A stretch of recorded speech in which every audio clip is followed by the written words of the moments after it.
So my name is Remy. I trained as an actor, but I work as an interpreter at Moorfields, and I do have a dry stage of AMD. Okay, my name is John Dobson. I've got wet AMD in my right eye. My name's Doris Makepeace and I have wet AMD in my right eye and dry in the left. Right, yeah, my name's Owen Ayres. I was diagnosed just over 2 years ago, two and a half years ago. I was going to talk about how my perspective from a carer. I went for just a checkup to get a new prescription for glasses. And then when I did go, the doctor said, it was just a walk-in, she said, "Oh, I can see drusen in your left eye." And I said, well, what is this drusen? And she said, well, it's AMD and you can, eventually you can go blind. And then I remember actually downstairs, I remember going back home, crying on the tram, thinking, why did that happen to me? Why will I go blind? I mean, I'm only 28 years old and I'm going to go blind. I've got wet AMD in my right eye, which was diagnosed in October 2008. I went to the optician because I'd been sitting in a waiting room waiting my wife in the hospital the day before, and I was reading a book and realised that I wasn't being able to read the letters quite as well as I usually did. So I started closing one eye after the other, and when I closed my right eye, I found that there was a egg-shaped patch in the middle which was totally opaque. I couldn't see through it at all. It was a sort of khaki colour to me.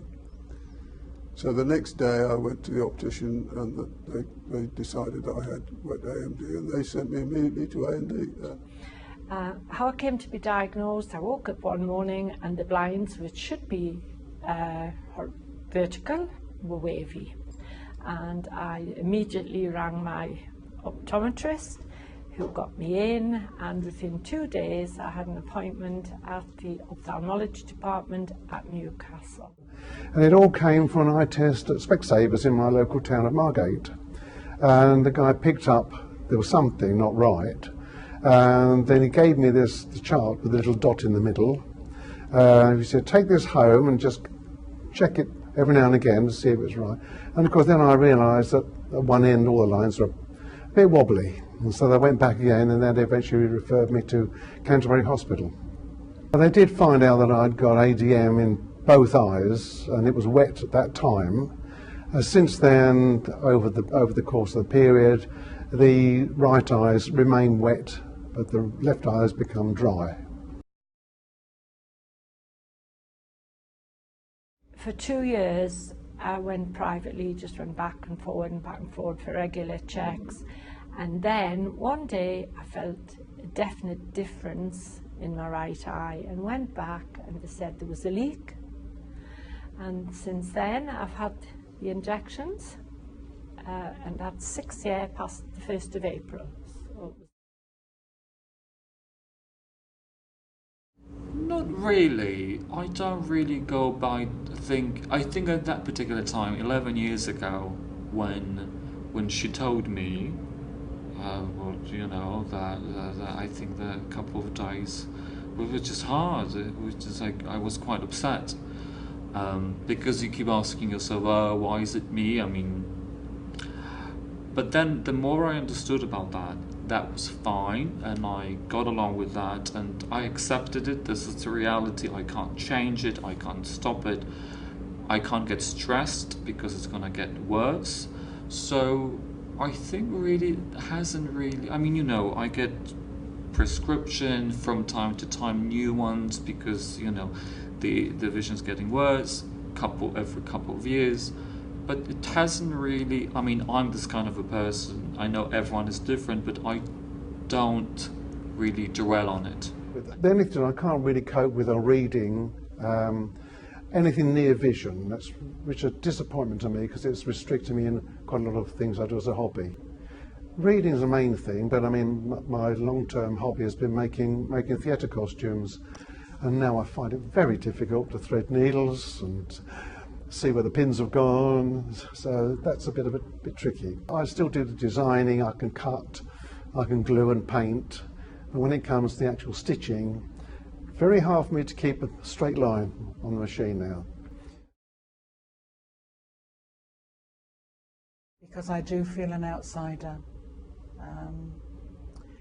And I've been married for over 40 years, and as a family, my husband and I have gone through everything together. And this condition, because it's bringing in a lot of issues from the past, like when my father lost his sight. This condition, because it doesn't have a happy ending, it may not, may not mature to the point where he loses his sight or just the central vision. It's almost like he's going to wing it on his own, and it affects us as a couple. It affects our life. I don't think you could go past the Macular Society. They are absolutely superb. Their counselling team are, in my opinion, they stopped me doing something very silly. I had a great trauma by losing a second husband, as it were, and at the same time I had this massive downward take in my sight. And I tried to convince myself it was all the crying, it was the stress, it was this, it was that.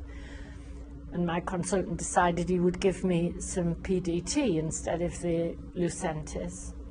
And unfortunately, whether it was ready to go or not, it gave me a huge hemorrhage. I was at the end of my tether. And I rang the Macular Society. It was a Monday morning, and within 10 minutes, their counsellor had rung me. He talked to me for an hour. The next day, my sight started to clear up again, and each week he rang me for an hour for 6 weeks. It's just absolutely brilliant. Well, I mean, because it's not just the disease, it's what comes with it, the emotional side of it. And it comes as a bit of a shock, the whole thing, I mean, it never occurred to me. I mean, when I think back, I mean, my father died when he was 52, had bad eyes. My mother lived till she was 82, bad eyes. And who knows that it wasn't ADM then, because that wasn't talked about.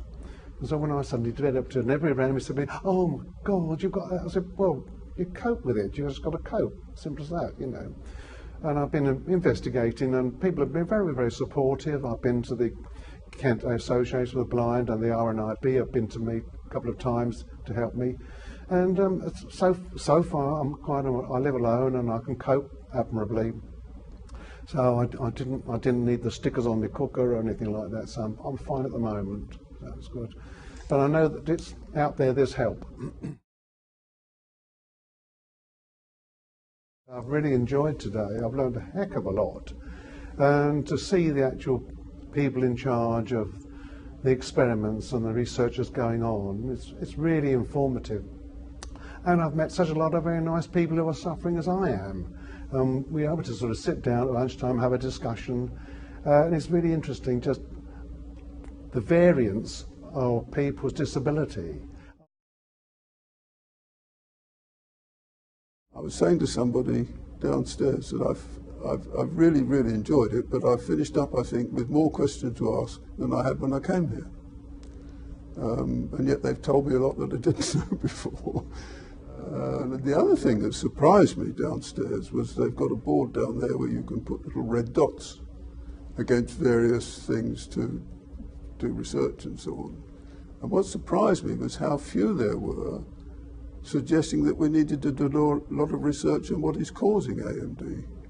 Because it seems to me that if you could crack that, you could get rid of all the others. But I think stem cell, definitely, I think more money should be put into that than anything else.